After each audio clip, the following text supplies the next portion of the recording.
6월 11일입니다. 부르신 그대로 살아가십시오라는 제목으로 고린도전서 7장 1절에서 24절 말씀입니다. 여러분이 적어보낸 문제를 두고 말하겠습니다.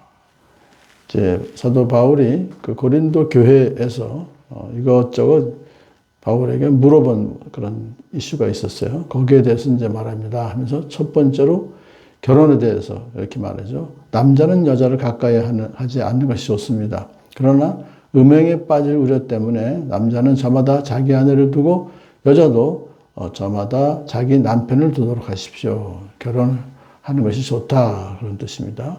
그리고 결혼 생활할 때는 서로 물리치지 마십시오. 여러분이 기도에 전념하기 위하여 얼마 동안 떨어져 있기로 합의한 경우에는 예외입니다. 그러나 그 뒤에 다시 합하십시오. 그러니까 부부가 서로 합해라, 항상 같이 있어야 된다 그런 뜻인데요. 왜냐하면은 여러분이 절제하는 힘이 없는 틈을 타서 사탄이 여러분을 유혹할까 염려되기 때문입니다. 그러니까 발교라든가 떨어져 있으면 사탄이 유혹한다. 그래서 서로 같이 항상 같이 있어라. 기도하는 것 이외에는.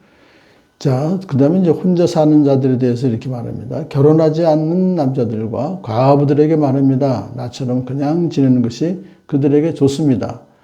바울과 같이 특별한 그런 이제 사명을 가지고 이렇게, 동분서주해야 되는 그런 입장에서는 혼자 사는 것이 좋습니다. 그러나 절제할 수 없거든 결혼하십시오. 욕정에 불타는 것보다는 결혼하는 것이 낫습니다. 항상 결혼하는 이제 목적이 결국은 그러한 욕정에 불타는, 그러면 나쁜 짓을 하게 되니까 그거보다는 결혼하는 편이 좋습니다. 이렇게 말하고 있어요. 이혼에 대해서 말합니다. 결혼한 사람들에게 말합니다. 이것은 나의 말이 아니라 주님의 명령입니다.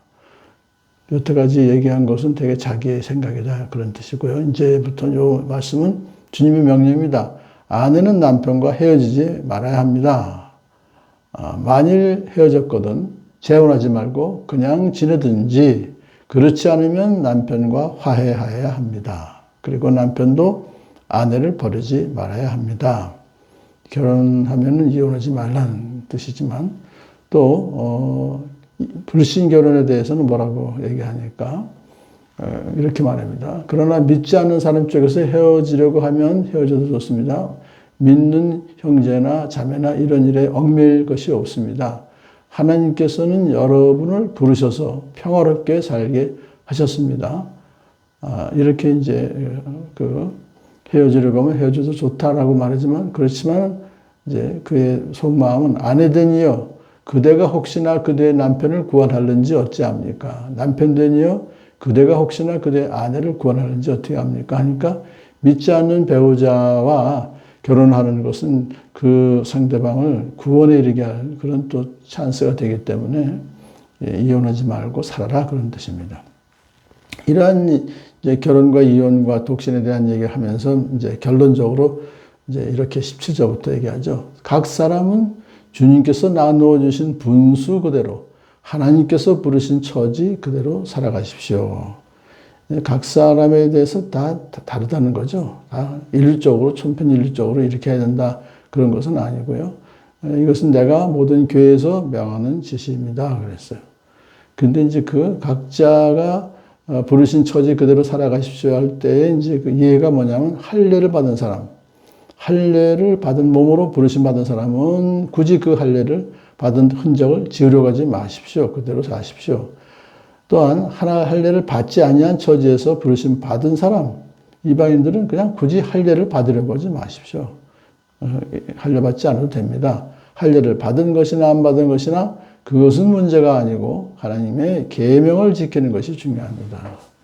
그래서 결국 본질이라는 건 우리 믿는 사람으로서 하나님의 계명을 순종하는 것이 가장 본질이니까 그것이 중요하지, 할례를 받아야 한다, 받지 않아도 좋다, 뭐 이런 거 그렇게 중요한 것이 아니다. 각 사람은 부르심을 받은 그때의 처지에 그대로 머물러 있으십시오 하면서 또 예를 드는 것이 노예입니다. 노예를 일대 부르심 받았습니까? 그런 것에 마음 쓰지 마십시오.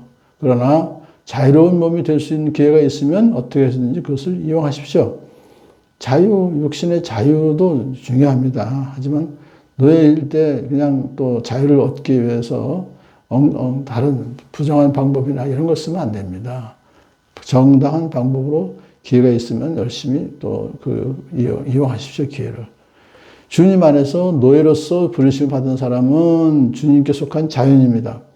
그러니까 비록 몸은 노예지만은 부르심 받은 사람이기 때문에 예수 믿는 사람은 결국 주님께 속한 자연입니다. 예수님 안에서 자유를 누릴 수 있는 것입니다.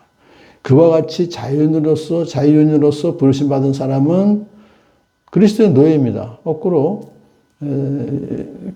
종이 아니라 그냥 자연인인데 부르심 받아 예수 믿는 사람, 그 사람은 또 예수 그리스도의 종입니다. 노예입니다. 말씀의 순종.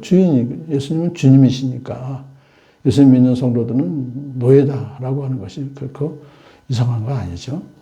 그러면서 여러분은 하나님께서 값을 치르고 사신 사람입니다. 예수님의 핏값을 치르고 산 사람들이기 때문에 하나님의 사람입니다. 그 뜻이 하나님의 그리스도의 노예입니다가 바로 하나님의 백성입니다. 그러므로 사람의 노예가 되지 마십시오.